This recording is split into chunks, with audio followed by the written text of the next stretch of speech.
क्या कुछ एग्जैक्टली हुआ है अंतर्राष्ट्रीय बाजारों में और कहां रखनी है आपको नजर, सब पर बात करने के लिए मेरे सहयोगी दीपांशु स्टूडियो में मेरे साथ जुड़ चुके हैं।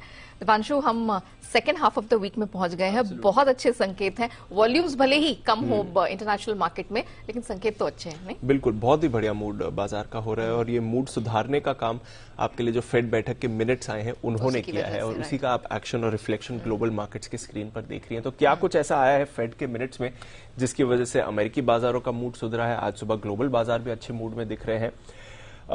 एक बड़ी बात जो रीसेंट फेड कमेंट्री से भी पता चल रही थी कि सभी फेड सदस्य या ज्यादातर मेजॉरिटी ऑफ फेड सदस्य मान रहे हैं कि रेट हाइक्स आगे और आ सकते हैं, बट जो रेट हाइक्स की गति है उसको धीरे किया जा सकता है, या जो क्वांटम ऑफ रेट हाइक्स है, जिस तरह से दरें बढ़ रही हैं उसको धीमा किया जा सकता है। यानी कि हमने देखा कि 4 लगातार 0.5% की रेट हाइक्स यूएस में होती हुई दिखी हैं। अब माना जा रहा है या संकेत जो कह रहे हैं वो ये है कि आगे वाली जो रेट हाइक है दिसंबर 14 को नेक्स्ट पॉलिसी है उस पर आधे % की ही रेट हाइक हो सकती है। तो 0.5% से रेट हाइक की जो गति है अब वो कम होकर आधा % या 1/4% उसके आगे हो सकती है। ये एक बड़ी राहत देने की बात कर रही है कि शायद अब उतना अग्रेसिव फेड को नहीं होना पड़े जितना अब तक फेड रहा है।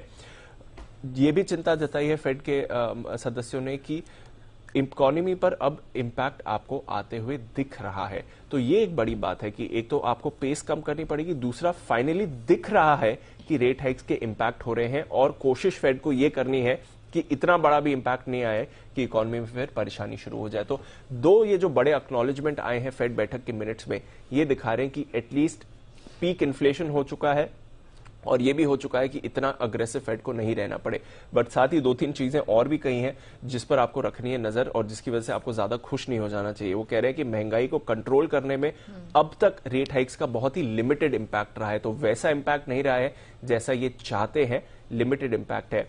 उन्होंने ये भी कहा है कि जो फाइनल रेट होगा, जो मीडियन रेट माना जाता है, जो 5% के आसपास का अनुमान लगाया जा रहा है, वो फेड के पहले अनुमान से ज्यादा होगा। अभी मीडियन रेट आपका 3.8% पर है, तो अगर वो 5% नहीं जाना है तो 1.25% की रेट हाइक और बचती है अभी सिस्टम में।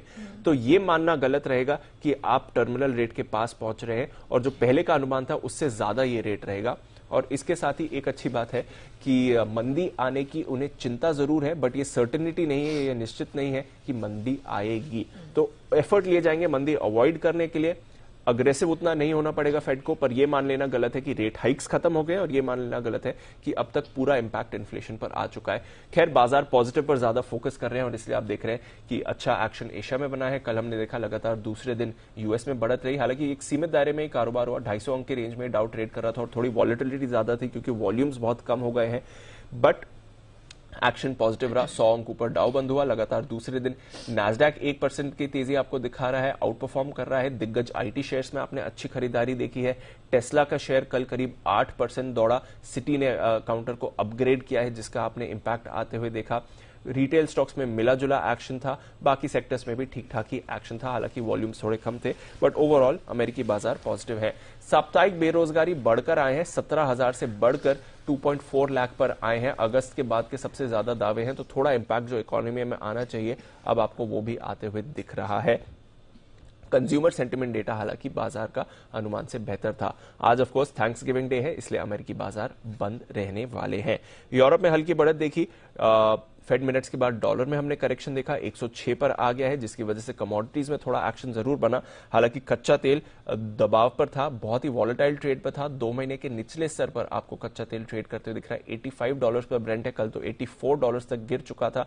इस हफ्ते भारी गिरावट रही है। रशिया के ऑयल पर प्राइस कैप की बात की जा रही है, $65 से $70 का प्राइस कैप आ सकता है। हालांकि जो उनके एक्सचेंजेस है उसमें इसी के आसपास ट्रेड होता है, तो उनके लिए इतना बड़ा प्रभाव नहीं रहेगा। बट हाँ, अगर रशिया का आप ऑयल $70 में देख रहे हो, फिर ग्लोबल बेंचमार्क अगर 80-90 पर है तो वो एक बड़ा प्राइस डिफरेंस हो जाता है। तो वहां से आपने देखा कि डेफिनेट करेक्शन कच्चे तेल में आया है। अमेरिका के गैसोलीन भंडार बढ़कर आए हैं, इनफैक्ट अनुमान से काफी बड़े हैं। कल की तेजी के बाद आज हम देख रहे हैं कि नेचुरल गैस के प्राइसेस भी थोड़ा कंट्रोल में आ रहे हैं, तो वहां से चिंता थोड़ी कम हुई है। सोना चांदी करीब 2 हफ्ते की ऊंचाई पर हल्की बढ़त डॉलर के करेक्शन की वजह से वहां पर आपने देखी है। बेस मेटल्स और एग्री में कुछ ज्यादा बड़ा एक्शन नहीं हुआ। तो ओवरऑल बढ़िया संकेत है और फेड बैठक के मिनट से जरूर मूड को सुधारा है। चलिए, तो कुछ अच्छे संकेतों के साथ हम आज के दिन में प्रवेश करने वाले हैं और उम्मीद है कि जिस तरह का हिस्टोरिक हाइज वाला सेशन कल निफ्टी बैंक ने दिखाया, वैसा ही मार्केट का मूड आज भी बना रहेगा। शुक्रिया दीप, वो पूरी डिटेल्स दर्शकों के सामने रखने के लिए।